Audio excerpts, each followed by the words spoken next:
Hello दोस्तों, कैसे हैं आप सभी लोग। एक बार फिर से वेलकम है आपका मेरे YouTube channel study with Yogesh में।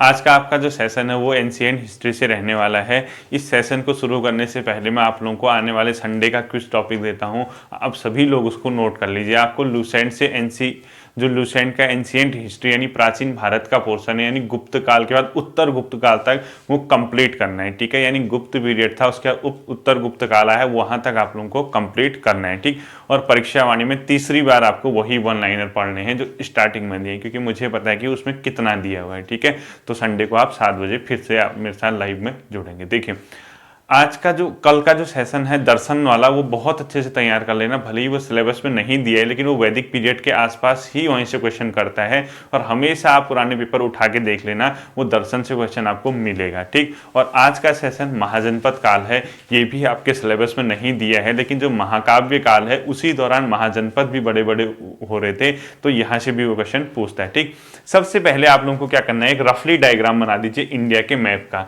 जल्दी से आप इंडिया के मैप का डायग्राम बनाएंगे और मैं आपको बताऊंगा कौन सी लोकेशन कहाँ पे थी। उसके बाद हम महाजनपद के बारे में अध्ययन करेंगे। इस टॉपिक से बहुत अच्छे अच्छे क्वेश्चन भी अभी आपको सुनने को मिलेंगे। ठीक है, देखिए, जल्दी से एक डायग्राम बनाइए, भारत का मैप बनाइए, और उसके बाद हम लोग ये देखते हैं कि कौन सी जगह कहाँ पे थी। ठीक, महाजनपदों की जो संख्या थी वो 16 थी, यानी कितने महाजनपद थे पूछते हैं तो 16 महाजनपदों का उदय हुआ। अब ये क्वेश्चन आता कि महाजनपद कहाँ से आए। देखिए, पहले क्या था, छोटी छोटी बस्तियां बनी थी, कबीले हुआ करते थे, वहाँ अलग अलग समुदाय या जन के लोग शासन करते थे। धीरे धीरे धीरे विकास हुआ, और विकास के क्रम में जनपद आए। यानी जनपद क्या थे, बहुत से कबीलों को या बहुत सी बस्तियों को मिला के जनपदों का निर्माण हुआ था, जहां अलग अलग जनपद थे। ठीक है, इन जनपदों में क्या हुआ, जैसे अभी पुरातत्वविदों ने खोदा है, यानी जो पुरातत्व विभाग ने दिल्ली वगैरह है, या हस्तिनापुर है, या अतरंजी खेड़ा है, या एटा है यूपी का, इन इलाकों से जब खोजबीन की तो यानी जब उत्खनन किया तो बहुत सी चीजें प्रमाण मिले जनपदों के। ठीक है, तो जनपद अपने आप में एक इकाई हुआ करते थे, जो बस्ती और इनसे क्या होती थी, बड़ी हुआ करती थी। तो इन इलाकों में भी क्या हुआ था, कृषि के क्षेत्र में आगे मतलब डेवलपमेंट हो रहा था, जैसे गेहूं, चावल, जौ, तिलहन, इस टाइप की चीजें यहाँ पे फसल उगाने लग गए थे जनपद काल में। ठीक है, जब 5वीं सदी या 6ठी सदी ईसा पूर्व ये जनपद बहुत ज़्यादा अपने आप में इम्पोर्टेंट हो गए, यानी जो 2500 वर्ष पूर्व, आज से 5वीं 6ठी सदी ईसा पूर्व जब जनपद थे, ये बहुत ज़्यादा अपने आप में क्या हो गए, इम्पोर्टेंट हो गए। और इन्हीं जनपदों को क्या कहा गया, उसके बाद महाजनपद। क्या कहा गया, जनपद नाम दिया गया। ठीक है, यानी महाजनपदों की संख्या क्या थी, 16, यानी जो जनपद थे, जनपद से जो बड़ी इकाई बनी थी वो क्या बनी थी, महाजनपद। सबसे पहला पॉइंट लिख लिए, महाजनपदों के उदय का क्या कारण था। देखिए, मैंने आप लोगों को बताया था एक लोहे का प्रयोग होने लग गया था, यानी लोहे की खोज होने लगी थी। जब लोहा खोजा गया तो उससे क्या हुआ, वो ठोस धातु थी, उससे क्या हुआ कि जो बंजर जमीन थी उसको खोदने में और जंगलों की सफाई करने में आसानी हुई। वो आसानी हुई, उससे क्या हुआ, कृषि सेक्टर में ग्रोथ हुआ, यानी एग्रीकल्चर फील्ड में ग्रोथ हुआ।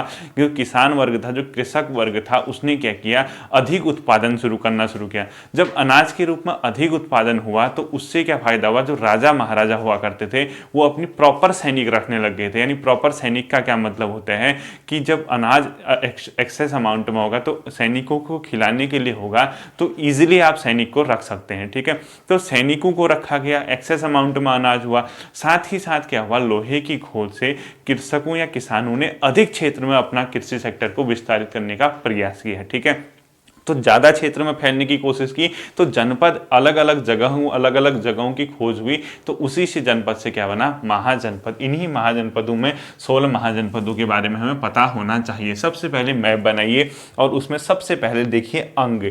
आपसे क्वेश्चन क्या पूछते हैं, या तो पूछेगा निम्नलिखित में से अंग महाजनपद की राजधानी क्या थी, या आपको 4 ऑप्शन महाजनपदों के देगा, उसके साथ आपको मैच करने के लिए क्या देगा, उसकी राजधानियां देगा। ठीक है, आपको ऐसे करना है। देखिए, जो झारखंड वगैरह का इलाका है वर्तमान में, उसी के थोड़ा सा पास, यानी वेस्ट बंगाल से थोड़ा पहले यानी झारखंड बिहार के इलाके में यहाँ पे अंग हुआ करता था, तो सबसे पूर्वी सीमा पे था। ठीक है, तो यहाँ पे अंग दिखा दीजिए और अंग की राजधानी लिख लीजिए चंपा। ठीक है, जैसे आप मैप में, अब मैं तो जैसे भी बना रखा है, रफ में बना रखा है, आपको क्या करना है, मैप बनाना है, अंग लिखना है और अंग के नीचे ब्रैकेट में चंपा लिखना है। ठीक है, तो अंग की राजधानी कहाँ हुआ करती थी, चंपा हुआ करती थी।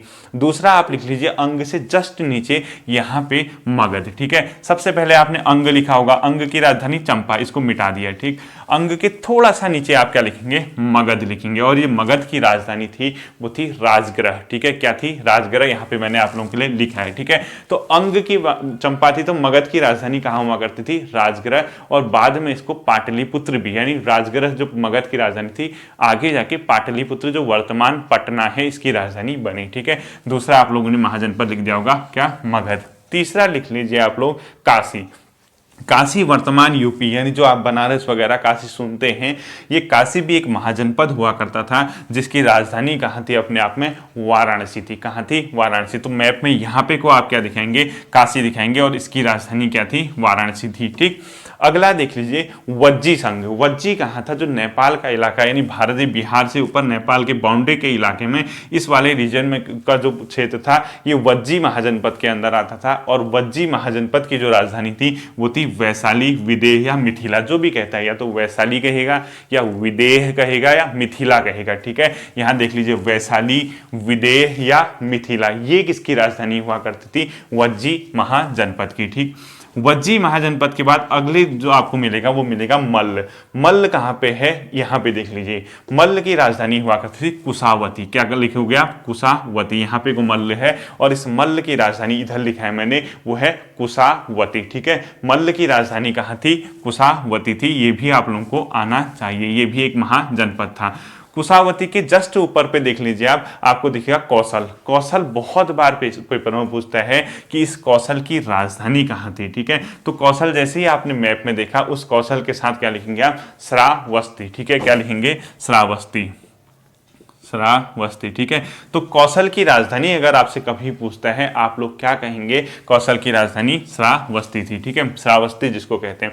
कौशल के ऊपर देख लीजिए, थोड़ा सा नॉर्थ की ओर, यहाँ पे आपको पांचाल लिखा दिखेगा मिलेगा। ठीक है, और पांचाल की राजधानी थी अहिच छत्र। ठीक है, अहिच छत्र, देखिए लिख लिया यहाँ पे, अहिच छत्र। ठीक है, पांचाल की राजधानी कहाँ थी, अहिच छत्र थी, ये भी आप लोगों को आना चाहिए। ठीक है, पेपर में आपको ये पूछता है कि पांचाल की राजधानी कहाँ थी, वो है अहिच छत्र, या कामपिल्य भी कहीं कहीं पे लिखा होगा, कामपिल्य। ठीक है, उसी के नीचे कामपिल्य भी लिख लीजिए आप। ये किसकी राजधानी थी, पांचाल की राजधानी हुआ करती थी, ये भी एक अपने आप में महाजनपद था।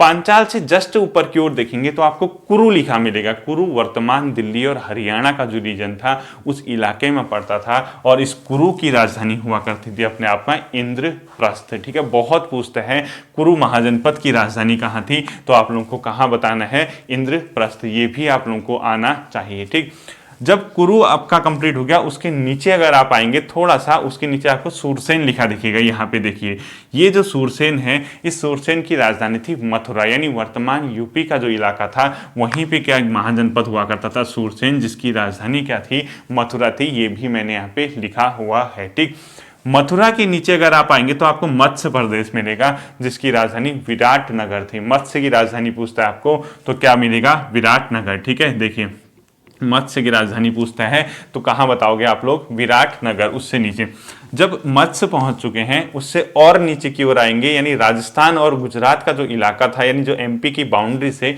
वहां पे एक जगह पड़ती थी, उसको बोला गया अवंती, और अवंती की राजधानी थी उज्जैन। ठीक है, ये जो अवंती है इसकी राजधानी कहाँ थी, उज्जैन, या इसको महिष्मती भी कहा गया। ठीक है, यानी बाद में उनकी राजधानी महिष्मती, महिष्मती। ठीक, या तो अवंती की राजधानी उज्जैन आएगा या महिष्मती आएगा। ठीक है, बाकी 3-4 और बचे हैं आपके महाजनपद। एक यहाँ पे देखिए वत्स लिखा है मैंने। ठीक है, वत्स की राजधानी थी कौशाम्बी। देखिए यहाँ पे है वत्स, इस वत्स की राजधानी कहाँ हुआ करती थी, कौशाम्बी। वत्स के जस्ट नीचे आइए आप, यहाँ पे लिखा होगा चेदी, और चेदी की राजधानी थी शक्तिमती। ठीक है, क्या थी, शक्तिमती।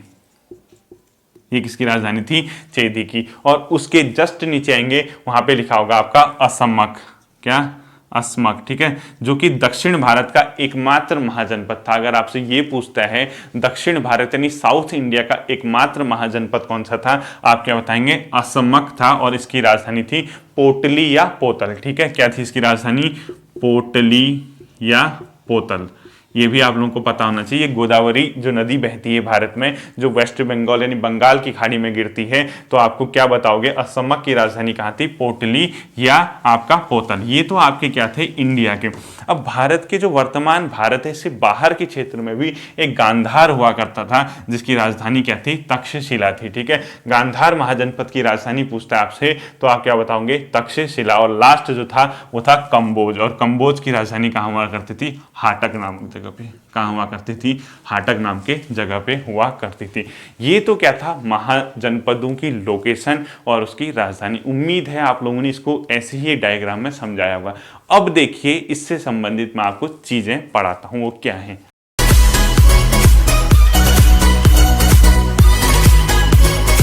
अब हम लोग पढ़ेंगे, जैसे हम लोगों ने ये देखा कि महाजनपद और उनकी राजधानियों के बारे में। मैंने अभी आपको बताया जनपद थे, जनपदों के अपने काम थे। ठीक है, जनपद मतलब जनों के, यानी लोगों के रहने की जगह, वो छोटे इलाके थे। ठीक है, एग्रीकल्चर सेक्टर वहां पे भी था, लेकिन लोहा वगैरह जब डेवलप हुआ, लोहे की खोज हुई, तो कृषक जो है आगे की ओर बढ़ने लग गए थे, अनाज का पर्याप्त मात्रा में उत्पादन होने लग गया था। ठीक है, तो आप लोग सबसे पहले लिखे महाजनपद। ये होते क्या थे, जनपद, यानी जनपदों से बड़े आकार के क्या हो गए थे, महाजनपद। अब यहाँ पे क्या होने लग गया था, जो महाजनपद था, यहाँ पे इनकी जो राजधानी थी, वो अपने राजधानी के हर महाजनपद वाले किलेबंदी करते थे, यानी उसको चारों ओर से बाउंड्री से ढक देते थे। और वो राजा के शौर्य का भी एक प्रकार का प्रमाण था, और दूसरे जो शत्रु राष्ट्र होते हैं या जो शत्रु महाजनपद थे, उनसे सेफ्टी के लिए भी वो क्या करते थे, राजधानी की किलेबंदी। ठीक, राजधानी की किलेबंदी लिख दीजिए, किलेबंदी। ठीक, दूसरा क्या हो गया, इसमें जो महाजनपद थे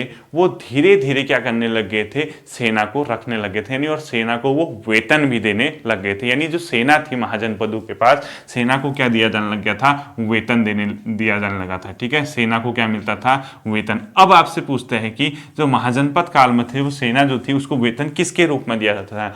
याद रखना, एक नाम टर्मिनोलॉजी लिखूंगा, उसके ऊपर स्टार लगा देना, उसको बोलते हैं आहत। यानी प्राचीन भारत में एक सिक्के चलते थे, उनको आहत नाम के सिक्के बोलते हैं। ठीक है, तो जो सेना को वेतन मिलता था, कुछ तो आहत सिक्कों के रूप में मिलता था और कुछ अन्य रूप में भी दिया जाता था, सिर्फ आहत ही में नहीं दिया जाता था। ठीक है, तो याद रखना, प्राचीन समय में जो सेना को वेतन मिलता था, यानी आहत सिक्कों के रूप में दिया जाता था। ठीक है, आहत नाम के सिक्के चलते थे। अब याद रखना, ये आहत क्या है पूछता है अगर आपसे, तो वो सिक्के। ठीक, इंपोर्टेंट कर देना, इसके ऊपर क्वेश्चन पूछेगा, आहत क्या होता। प्राचीन भारत में सिक्के किस नाम से जाने जाते थे, आहत सिक्के भी बोल सकते हैं, या आहत क्या है, अपने आप में एक सिक्के हैं। ठीक है, तो सेना को वेतन दिया जाता था, कुछ तो आहत सिक्कों के रूप में और कुछ अन्य चीजों के रूप में। ठीक, अब देखिए, जब कृषि सेक्टर का ग्रोथ हुआ, जब अनाज ज़्यादा बढ़ने लगा, जब उत्पादन ज़्यादा होने लगा, तो स्वाभाविक सी बात है, सेना का चलाने के लिए, सेना का खर्च चलाने के लिए, सेना को खिलाने पिलाने के लिए राजा द्वारा कृषकों पे टैक्स लगाया जाना निश्चित था। ठीक है,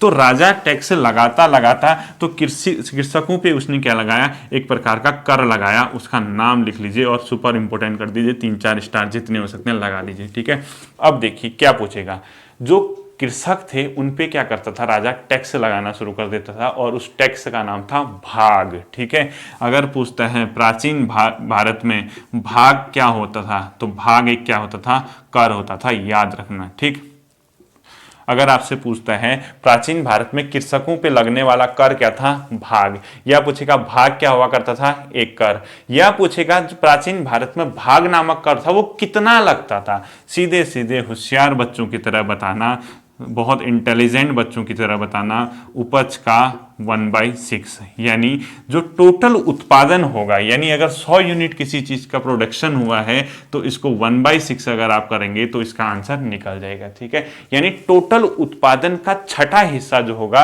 राजा को कृषकों द्वारा कर दिया जाता था, जिसको भाग बोला जाता था। पेपर में पूछेगा भाग क्या था, एक कर था। प्राचीन भारत में कृषकों पे क्या लगाया जाता था कर, उसको क्या बोलते थे, भाग। भाग की वैल्यू क्या होती थी, उपज का 1/6। ये आना चाहिए, बहुत ज्यादा इंपॉर्टेंट है। ठीक है, अब देखिए, सिर्फ कृषकों के पीछे पड़ने से नहीं हो सकता है। राजा ने पशुपालकों पे भी टैक्स लगाया था, और जो पशुपालक होते थे वो दूध से संबंधित या जो पशुओं से संबंधित प्रोडक्ट होते थे उसके रूप में कर देते थे।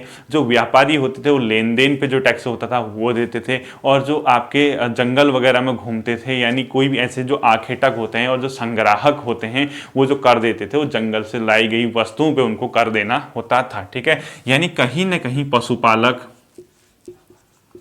प्लस व्यापारी और प्लस आखेटक। आखेटक क्या बोलते हैं, किसे बोलते हैं, जो जंगल वंगल में जाके जिसका एक जगह ठिकाना नहीं होता है, साफ सफाई करके जानवर आनवर मार के कंदमूल खा के इस तरह के जीवन जीते हैं। ठीक है, आखेटक प्लस संग्राहक।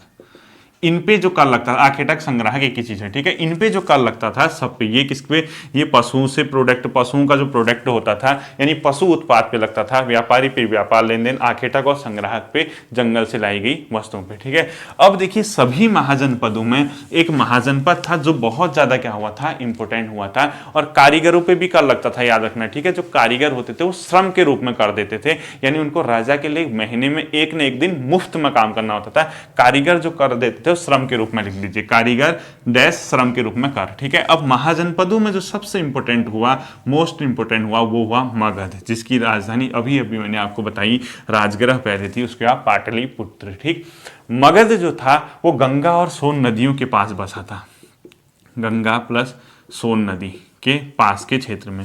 अब देखो ये क्यों इतना शक्तिशाली हुआ, क्यों इतना स्ट्रॉन्ग मतलब महाजनपद हुआ। अगर आपसे कभी पूछता है प्राचीन भारत में सबसे मजबूत महाजनपद कौन था, तो मगध बताना। ठीक है, पहला किन नदियों के पास बचा था, गंगा और सोन। अभी बताता हूं क्यों सबसे मजबूत था। दूसरा, इसका एक हिस्सा जंगल के रूप में था। ठीक, एक हिस्सा क्या था इसका, जंगल के रूप में था। अभी बताता हूँ, हर किसी के पीछे कॉन्सेप्ट छुपे हुए हैं, इन कॉन्सेप्टों को पकड़ोगे, इतिहास में पकड़ बनेगी, एग्जाम में पकड़ बनेगी, और अपने कैरियर को बेटर तरीके से आप हैंडल करोगे। ठीक है, एक हिस्सा इसका किसके रूप में हुआ करता था, जंगल के रूप में हुआ करता था। जो मगध का इलाका था, इस इलाके में लौह अयस्क की खदानें थी। क्या थी, अभी भी आप लोग देखते होंगे, छोटा नागपुर का पठार आपने सुना होगा, झारखंड में अलग अलग खदानें हैं, वो लोहे से संबंधित हैं। तो मगध के इलाके में लौह अयस्क क्या था, पर्याप्त मात्रा में मिलता था। और इसके अलावा यहाँ पे जो मुख्य मुख्य शासक हुए वो कौन थे, बिंबिसार इसका वास्तविक संस्थापक था। ठीक है, बिंबिसार।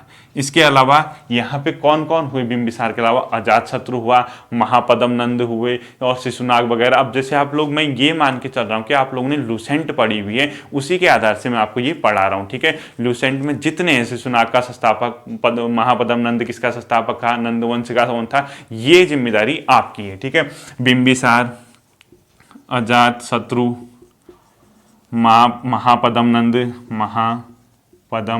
नंद। ठीक है, ये सब लोग यहाँ पे क्या करते थे, शासन करते थे। अब देखिए मगध के इतने ज्यादा स्ट्रांग होने का क्या कारण था। एक तो पहला कारण ये था गंगा और सोन नदियों के। अब जहां नदी होंगी वहां व्यापारी जाएंगे, व्यापार करने के लिए आसान होगा एक जगह से दूसरी जगह। ठीक है, तो मगध उसके सेंटर पे पड़ता था, कोई व्यापार करता था, मगध के राजा, मगध के सैनिक वहां पे उसको रोक देते थे, लूटमार मचाते थे, या जो सामान जाता था उस पर उनको टैक्स देना पड़ता था। रेवेन्यू मिलेगा तो स्वाभाविक सी बात है राज्य को फायदा होगा। दूसरा, एक हिस्सा जंगल के रूप में था, तो जंगल का ये मतलब था वहां से पर्याप्त मात्रा में लकड़ियां मिली, लकड़ी मिली तो जो रथ वगैरह बनाना था वो इजी पड़ा। साथ ही साथ मगध के विस्तार में जो आपका सैनिक वगैरह थे उनको वहां से प्रोडक्ट मिले जंगल से। और इसके साथ साथ ही क्या हो सकता है, एक हिस्सा जंगल का फायदा कि जो मगध के सामने वो था राज्य था, वो जंगल से मिली लकड़ियों से हथियार भी बना सकते थे। ठीक है, तीसरा, लौह अयस्क पर्याप्त मात्रा में था, जिससे क्या हुआ, कृषि क्षेत्र का विकास हुआ, क्योंकि लौह धातु खोजी गई, अलग अलग इलाकों को क्या किया गया, खोदा गया,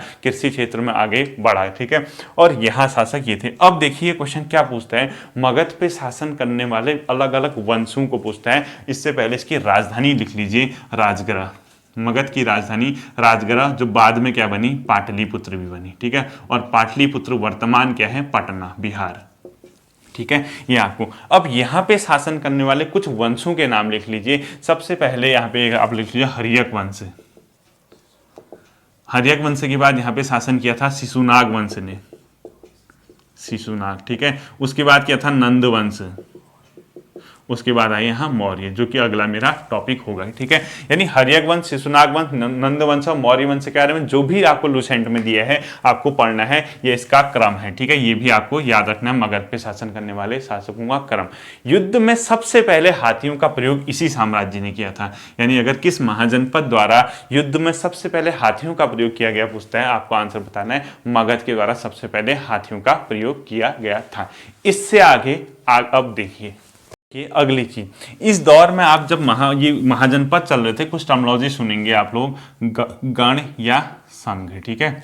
ये भी आपको सुनने को मिलेंगे कि गण या संघ क्या होते थे। देखिए, गण या संघ कोई अलग चीज नहीं है, एक प्रकार का उस टाइम का गणतंत्र आप लोग इसको मान के चल सकते हैं। यानी ठीक है, इसमें क्या होता था, कई सदस्य इसके सदस्य होते थे, यानी कई मेंबर इसमें क्या होते थे, गणों में सदस्य होते थे, एक से अधिक राजा होते थे, वाद विवाद होता था, बहस चलती थी आपस में। क्या होता है, कोई भी डिसीजन लेने से पहले हर किसी से वाद विवाद किया जाता था, बहस चलती थी, ठीक है। और एक से अधिक यहाँ पे शासक होते थे और उस प्रकार से शासन, एक प्रकार की डेमोक्रेसी टाइप की आप लोग इसको समझ सकते हैं, ठीक है। तो गण या संघ क्या होते थे पूछता है, तो आप क्या बताओगे, प्राचीन भारत में एक प्रकार की डेमोक्रेटिक मतलब या डेमोक्रेसी से संबंधित एक प्रकार की यूनिट मान के इसको आप चल सकते हैं, ठीक है।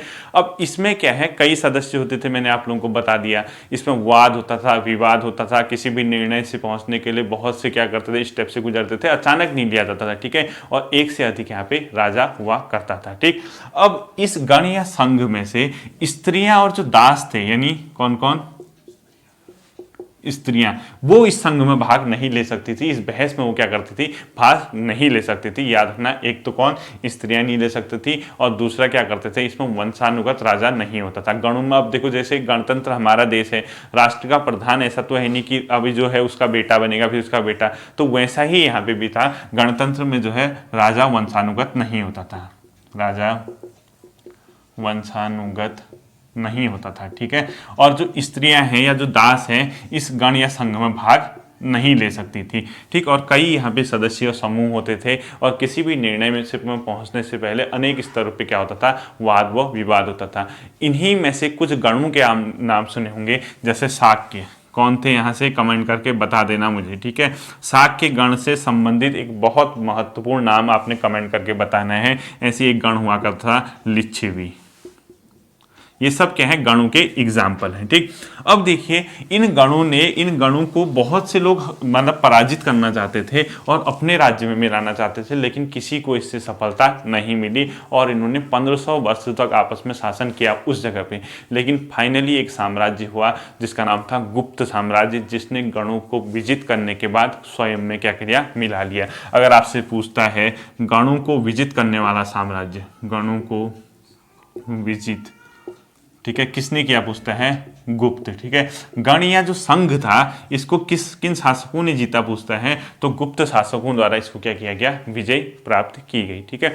अब देखिए, जैसे मैंने आपको बिंबिसार पढ़ाया था, बिंबिसार के बारे में एक आध फैक्ट आप लोग लिख लीजिए, आपको देखने को मिलेगा, ठीक है। जैसे एक तो मैंने बताया कि मगध का वास्तविक संस्थापक कौन था, बिंबिसार था, यानी रियल में जो संस्थापक माना जाता है बिंबिसार। अब इसका एक राज्य वैद्य हुआ करता था जिसका नाम था जीवक।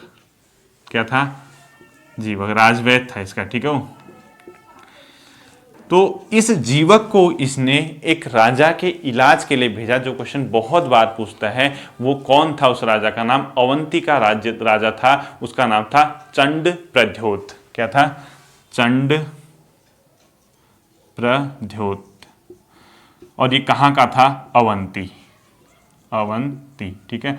अगर आपसे ये पूछता है कभी कि किस शासक द्वारा अपने राजवैद्य जीवक को चंड प्रद्योत या अवंती के राजा के इलाज हेतु भेजा, तो वो कौन था, बिंबिसार, ठीक है। और ये बहुत बड़ी बात होती है कि जब महाजनपद एक दूसरे से टकराते भी थे, फिर भी कोई व्यक्ति अगर अपने राजवैद्य को अवंती के राजा चंड प्रद्योत के दरबार में उसकी सेवा के लिए, उसके इलाज के लिए भेज रहा है, तो ये बहुत बड़ी बात अपने आप में होती है। और इसी बिंबिसार ने अंग महाजनपद को क्या किया था, विजित किया था। अंग महाजनपद को इसने जनपद को विजय प्राप्त की थी, ठीक है।